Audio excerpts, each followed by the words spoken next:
The leadership adventure. The leadership adventure. You become a leader way before you are actually appointed a leader. Leadership is a choice. It is not a position, so it's a decision that you make. Working on your leadership is working on the relationships and the effects that you can produce on other people. Anybody can be a leader. The leadership adventure. Welcome to The Leadership Adventure, the podcast that takes you through the highs and lows of being a leader in the 21st century. In this series, we talk to experienced leaders about their journey to success, inspiring you to make a difference and face the challenges ahead. I'm Olga Dudko, and I will be your host today. In this episode, we will take you through the process of becoming a leader, where to start and how to head in the right direction. I'm joined today by Jonathan Mohadeb Lysobycki, Head of International Projects at Cegos Group. Hello, Jonathan, and welcome. I'm very happy to sit down with you today. Hello, Olga. It's a pleasure for me as well. How are you doing? I'm fine. What about you? I'm great, thank you very much. I'm actually very excited to have this conversation with you today because we have been talking about this subject for quite a while, and I'm very happy to finally sit down and record some of it. Let's start with your story. Yes. You have been a leader for quite a while now, here at Cegos Group, but also in some other companies. Tell us about your leadership journey. Where did it all begin? First, I would say, let me describe my role today, and then I will go back to where it all started. And the role here at Cegos, we have clients all over the world. We have teams all over the world. And when clients have global stakes, we need our teams, wherever they are, to align on a common ground, to harmonize their ways of working, to onboard themselves in the client's context and the stakes, to collaborate between themselves. I am here to enable those synergies all the way from the first contacts with prospect or with existing clients through to the project's development, through to the operations. I learn every day. I work with people and teams from all corners of the world, and evidently they have their own preferences, their own ways of working, and I intend to bring them all together. And what is interesting is that they all have their stakes, and most of the times I am not even their manager. So being recognized as their leader is not quite evident. So coming back to your original question, where did it start? My career in leadership started, in fact, way before I even joined the corporate world. My first job was on non-formal education as a youth leader.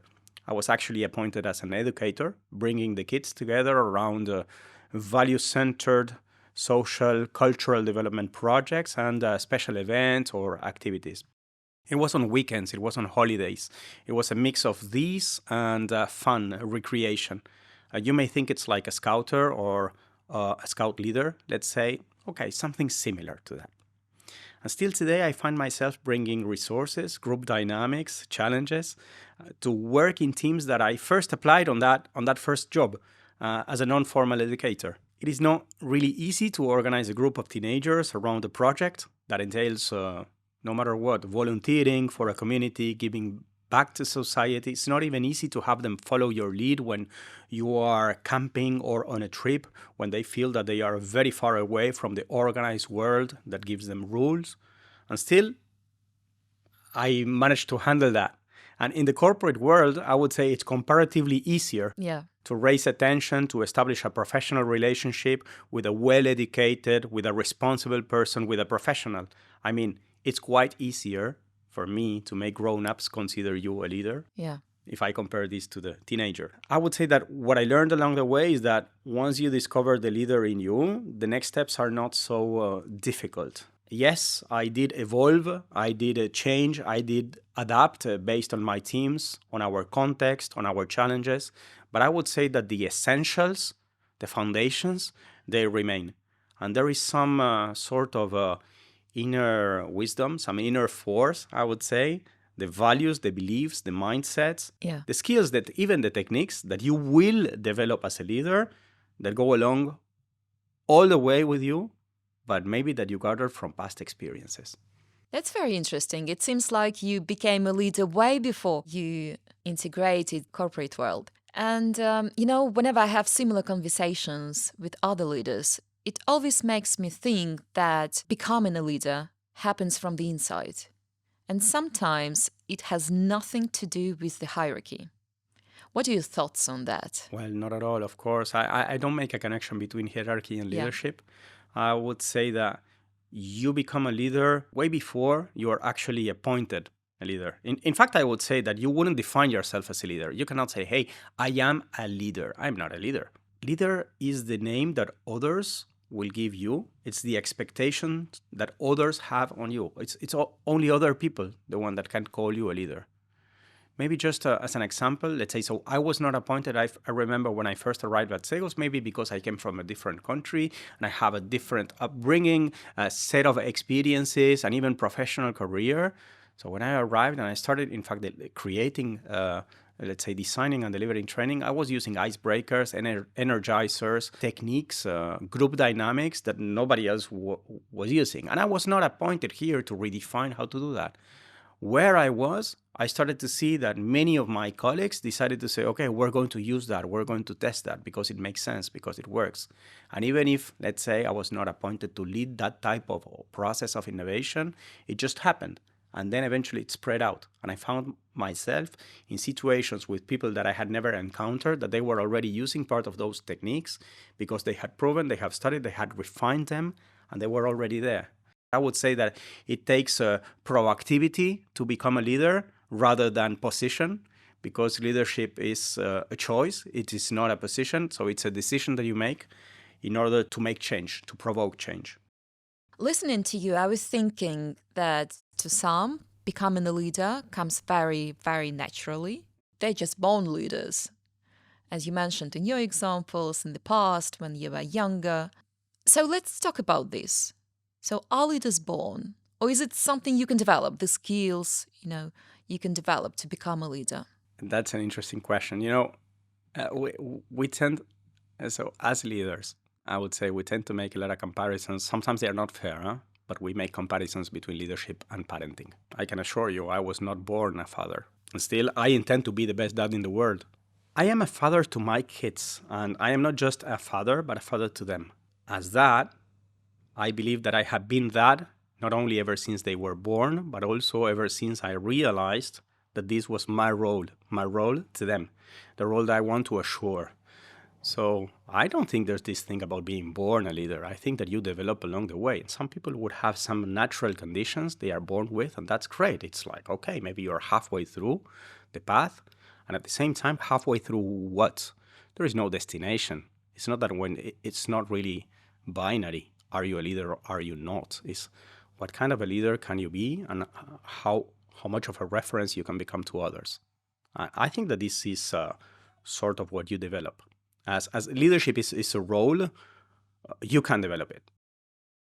I don't think you have to start by developing leadership skills, but rather your motives, your intentions. Why? Let's say, why do you want to become a leader?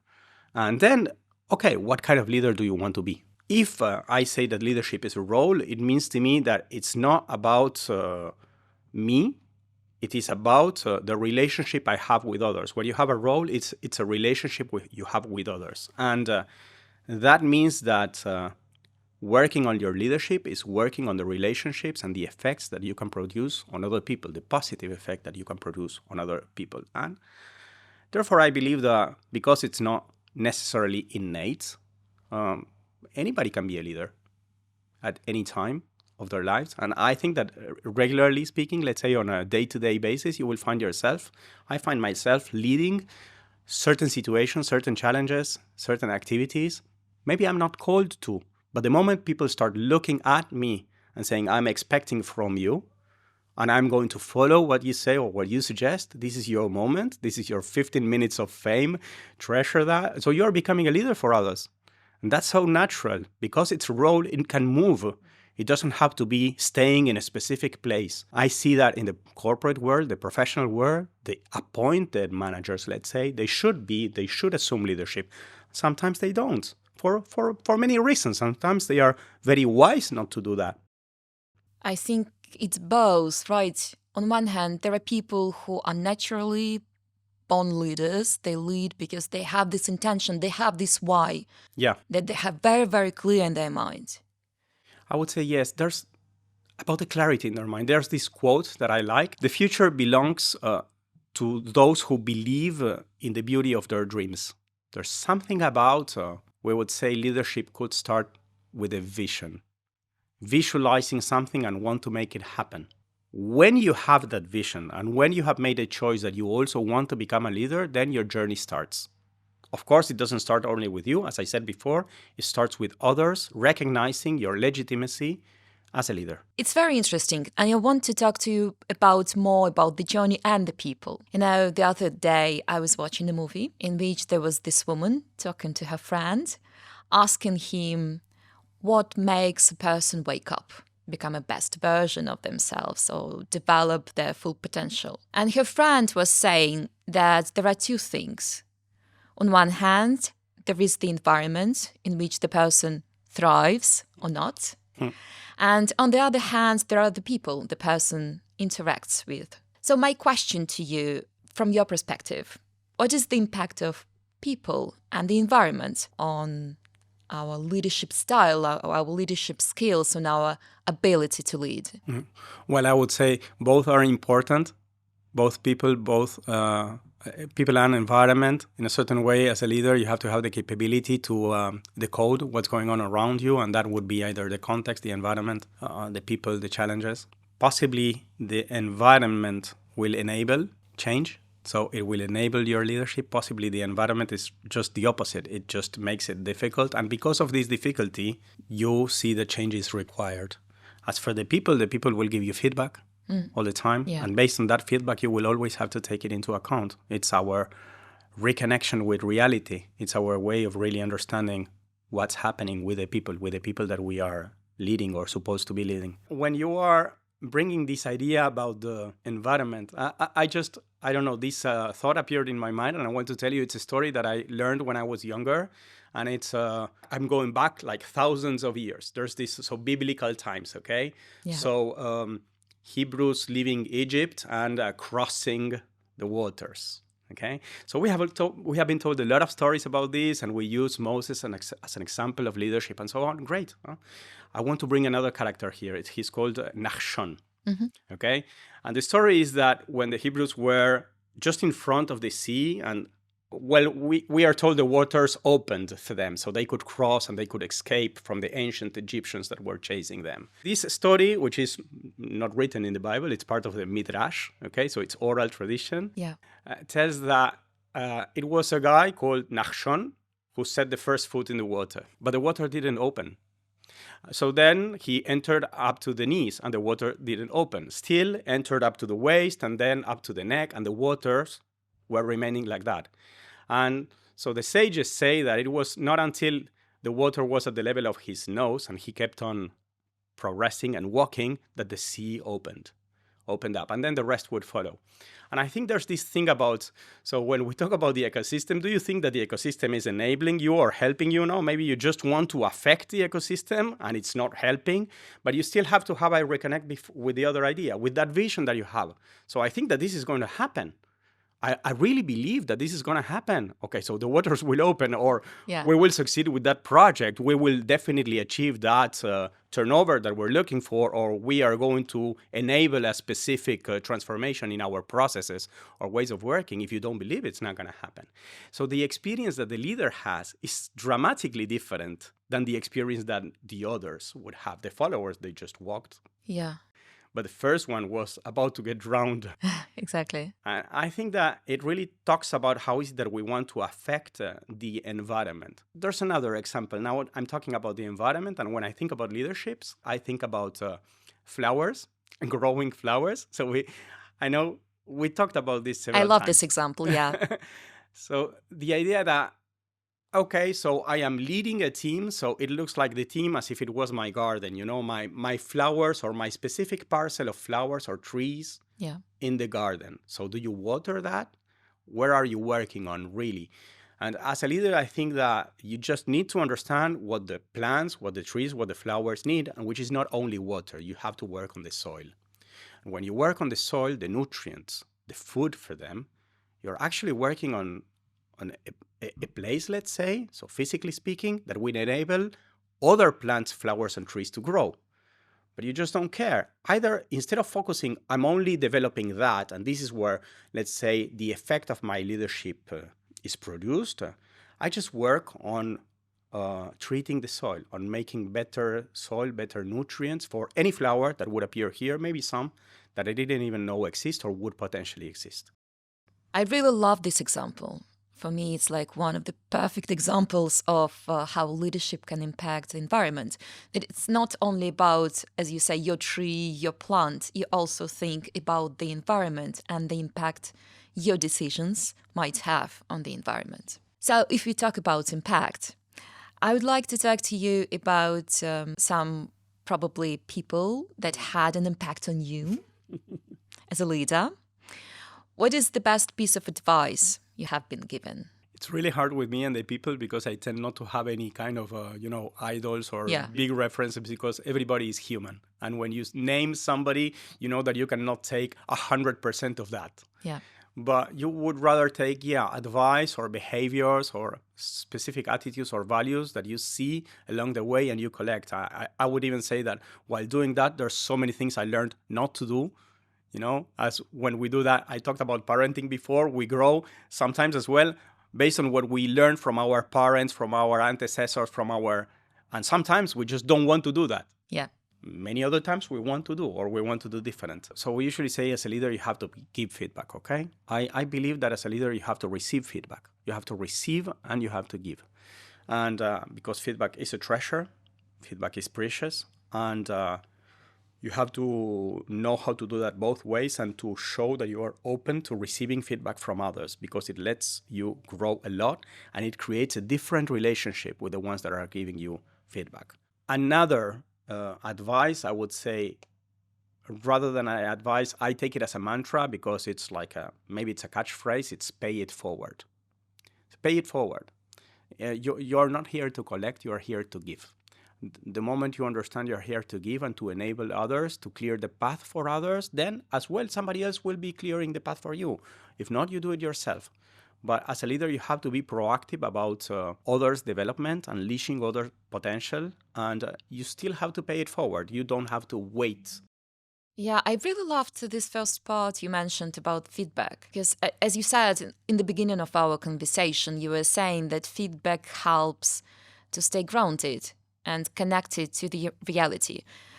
Because obviously it's important for a leader to have a vision, but based on the feedback you receive, sometimes your vision can change and you should be humble enough to change probably your vision, to change your direction depending on the feedback you receive. And it shouldn't be perceived as a weakness. And which brings me to the next question. Talking to you, I realize leaders are not perfect. They're not the most intelligent ones. I am not. Capable ones. They make mistakes. And they make mistakes because they take action, do something for the first time, and face a lot of challenges. So talk to me about those challenges any new leader can face and how to face those challenges, how to deal with them. There's so many challenges. I have been asked this question recently. I remember addressing the challenge of engagement, people engagement. So today there's a big challenge around this. Possibly it's just the world we're living in, that it's very hard for us to engage and to remain committed and engaged to a specific or single cause for more than 20 or 30 minutes because we are bombarded with new stimuli and it's just like, looks like our priorities would change and focusing on something and keeping people, let's say, attached to a specific responsibility, to a mission. That is some sort of a challenge. And I would say that a leader needs to be persistent and resilient. So things possibly don't work out the first time, but they will eventually work out. And you have to keep committed to that vision. Definitely that's, to me, possibly the biggest challenge today. There's another challenge around trust. Because I think that all our society is based on trust. I mean, I couldn't walk on the street if I didn't trust that the driver is not going to just go over me tomorrow or just everybody will respect the traffic lights. I'm just giving you a very concrete example. We are, as a society, based on trust, but it's very interesting that as individuals, when we are working in a team sometimes, trust just doesn't appear there. And you have to set certain conditions, and you have to be, let's say, very proactive at creating a trust relationship, or become a trustworthy person, and to create a trust relationship among the whole team. And then there was something, you mentioned this about the mistakes, and I was smiling because when I have this quote, I think it's Homer Simpson. I'm going to quote this guy. And he said, if you never do anything, you will never make mistakes. And as a leader, you have to do, and you have to enable others to do. So not only you will make mistakes, but as well your team will make mistakes. Plenty of mistakes. So you have to be very open about that. It's totally human. Right, wrongs, sure. I mean, when there's a mistake, just to raise your hand and say, oh, I'm sorry. I made a mistake. I just didn't see it coming, and now it happened, or I just didn't do the way I expected. In my mind, it looked differently. So it's okay not to have answers to all the questions. Hey, listen, right? How can you have answers to all the questions? Yeah. It's impossible. Because we expect leaders, they know where to go, they have this vision, they have these answers, and that's why we follow them. Olga, come on. I mean, this world, it's so unpredictable today. How is it that in this world we would expect a person to be always right? And how can I say, I'm right, I'm always right? I mean, come on. We have to be human, humble. Humble, yeah. Yes, authentic. We vulnerable as well. These are common traits of a human being, and a leader is just a human being. It's just another one, not even better. It's just another human being with a specific role that has been assigned by others. And that role could disappear anytime. As you can win the leadership, you can lose it anytime, any moment. This is quite inspiring. Thank you, Jonathan. You talked about different pieces of advice you were given. Talk to me now about, from your point of view, about 3 skills, like universal 3 skills. If you don't have them, you're not a leader. Let me just split. There's something happening on the inside of a leader and something happening on the outside of a leader. On the inside, I would say, I don't know if it's a skill. I would say it's integrity. You have to walk your talk, and you have to talk your thoughts. That's integrity to me. Okay, so you can read through the person, only one face. Okay, that's clear to me. And the second one, there's something around internally, the vision, the courage and the persistence, as I said before, is you have to see the path, you have to dare to take a step towards that path, and you have to be able to maintain course even when results are not appearing yet. That's on the inside, because nobody will see. This is how you feel about. On the outside, let's say what others would see is your consideration, is how you are being respectful to others, how you are being attentive, how you are understanding others' perspectives, open to that, empathic. I think that this is very important, because there's this quote, I think but it doesn't matter. It's about balancing courage and consideration. So the way you see things and the way other people expect the things to be. And on the outside as well, I would say a very visible skill is around communication. So as a leader, you have to be very strong at communication. You can have great ideas, but if you do not know how to inspire others through those ideas, it's not going to work. And communication is also about your capability to understand. This is why I mentioned this before. I think that this is a critical skill for any leader. Great. I gave you more than 3, but I said that there were 2, but you see? Yeah, those are very important. It's difficult to summarize now to come up only with 3 skills. It's difficult. I would say sometimes it's just because you cannot expect everything coming from a single person. I was thinking of something I didn't have the opportunity to say before. I'm going to say it now. So at home, I usually connect leadership with vision, but there's no leadership without management. You need vision, but you also need to make things happen. Let's say administration, you need action. At home, I usually say my wife leads when we are deciding holidays, okay? So she decides. She says, okay, this is what we're going to do. This is the moment we're going to take. This is the place we're going to go. I would say she just only takes the decision. Is she listening? And then she says, make it happen. So where are we going to get the time, the money? How are we going to organize that? So exactly how are we going to do that? So making things happen, it's like an essential thing. So when you are expecting this from a person, it's essential, but sometimes you just need an association. She's vision and I'm administration. And sometimes you just, as a leader, you also need to know how to complement yourself with others that are going to bring the best of their skills, of their capabilities, in order to produce something greater that you would be able to produce on your own. So this capability of association is also very important. Yeah, you can't do it alone. You need No. other people. Yes. I mean, Always. who would you be as a Otherwise, leader you're without not a other leader. people? Who do you lead? Exactly, yeah. So let's get the ball rolling. Tell us one practical thing aspiring leaders can do today that will help them get started. Like something they can do right now. Right now. To become a better leader. Better leader. And or one. to become a leader. To become a better leader. Okay. Because I was going to say, even to become a leader, or even if you are already a leader appointed to others, you should ask yourself the question, do you want to be a leader to others? Yeah. Is this a role that you are happily taking? Leadership is a role, therefore it's a decision, it's not a position. Yeah. Do you want to, and why do you want to be a leader? So what are your real motives? What is the change that you want to provoke? If you are already a leader, so what is it? What's the course of action that you want to set? What is the positive impact that you want to have on others? How would you want the others, in fact, to describe you as a leader? Instead of asking the question to yourself, so what kind of leader do I want to be? What would you want others to say about me and about my leadership style, possibly, my way? And I would think, let's say, best advice is asking yourself the questions. Usually questions are even more interesting than answers. Then you will find the answer, so find more questions to ask yourself. I usually say this to my kids. I don't ask them what they learned at school. I ask them what kind of questions they ask today. Mm-hmm. I think that it's through the questions that you will eventually find, wisdom, path to growth, and personal development.